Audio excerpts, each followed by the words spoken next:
Hey guys what's up, कैसे हैं आप लोग। So my name is Vishal and welcome to being genius. I hope कि आप सभी के प्रिपरेशन अच्छे से हो रही होंगे।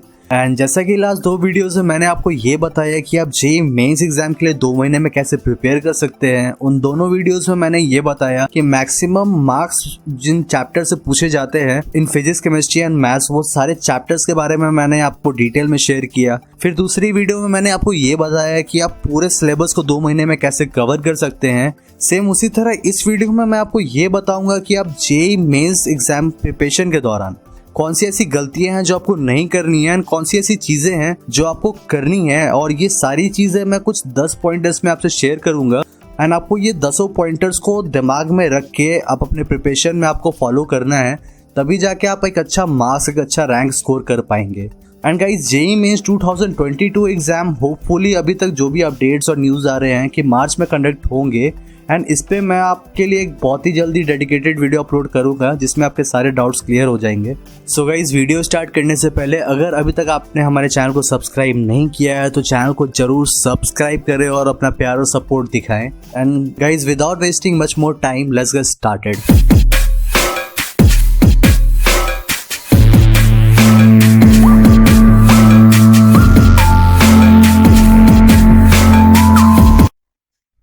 सो गाइस, सबसे पहला काम आपको प्लानिंग करनी पड़ेगी, क्योंकि जेईई एग्जाम 2 महीने में क्रैक करने का मतलब ये नहीं कि आप सुबह उठे और अंधाधुंध पढ़ना शुरू कर दिए। इससे कोई फायदा नहीं होने वाला। आपको ना सब कुछ प्लान करना पड़ेगा। आप अपने पूरे दिन को प्लान करो कि कितने से कितने बजे तक क्या पढ़ना है, फिर क्या सीखना है, कब रिवाइज करना है, कब नोट्स बनाने हैं।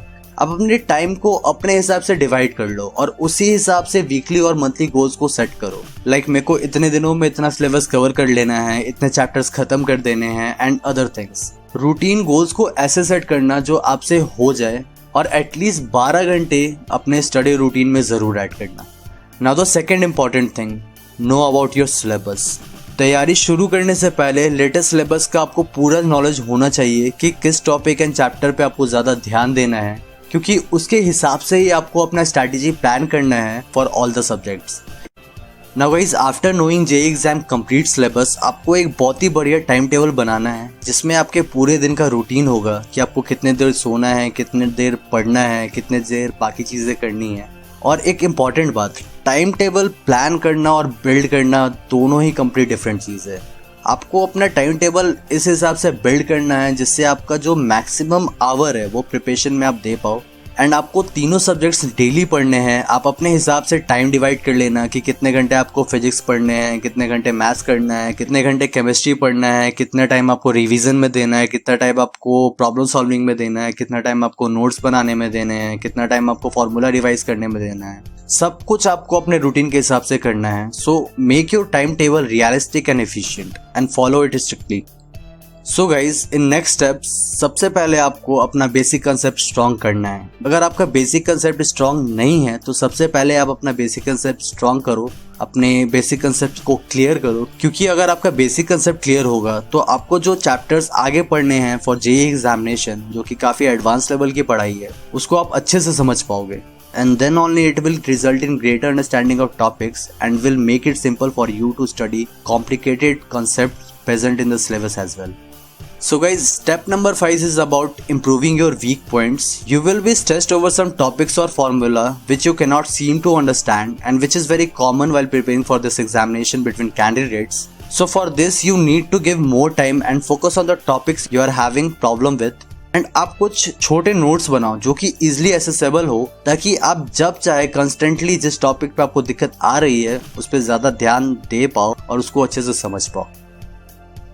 Now guys, in step number 6 you have to write notes and prepare flash card.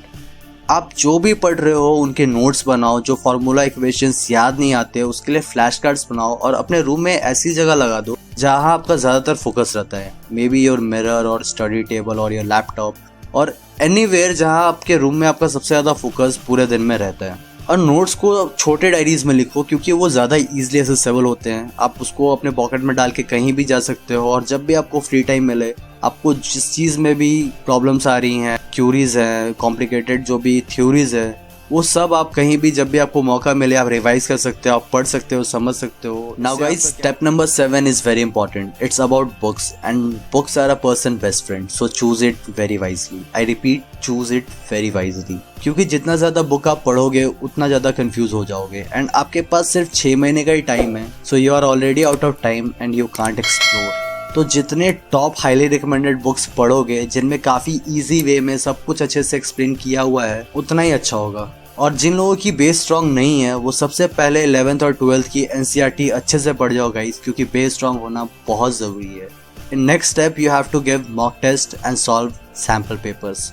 सो आप अपने रूटीन में मॉक टेस्ट भी ऐड कर लो, क्योंकि ये बहुत इफेक्टिव है यार। इससे आपको एक रियल आइडिया हो जाएगा कि एग्जाम कैसे होने वाले हैं। आप वीकली मॉक टेस्ट दिया करो और सैम्पल पेपर सॉल्व करते रहो ऑल थ्रू दिस 6 मंथ, क्योंकि आप जितना मॉक टेस्ट सॉल्व करोगे आपको उतना ज्यादा टाइम मैनेजमेंट और पेपर पैटर्न समझने का आइडिया हो जाएगा। Now guys, let's move to the next step which is the pillar of your strategy and it is revision. So guys, पढ़ते टाइम ये बहुत जरूरी है कि आप जो पढ़ रहे हो वो लंबे समय तक याद रहे एंड इसके लिए सिर्फ एक ही मंत्र है, वो है revision. Revise all the things you study as much you can, क्योंकि जो सिलेबस है वो काफी एडवांस है and you can't even miss a single topic because all topic have similar importance. So the next step is about time management. तो guys, आप एक चीज बहुत अच्छे से समझ लो कि आपके पास फालतू चीजों के लिए बिल्कुल टाइम नहीं है, नहीं तो फिर जो आप प्लान कर रहे हो ना वो बस प्लान ही रह जाएगा, उसको आप कभी एग्जीक्यूट नहीं कर पाओगे। और एक चीज हमेशा याद रखना, you are already on a time crisis, so check that you don't waste your time.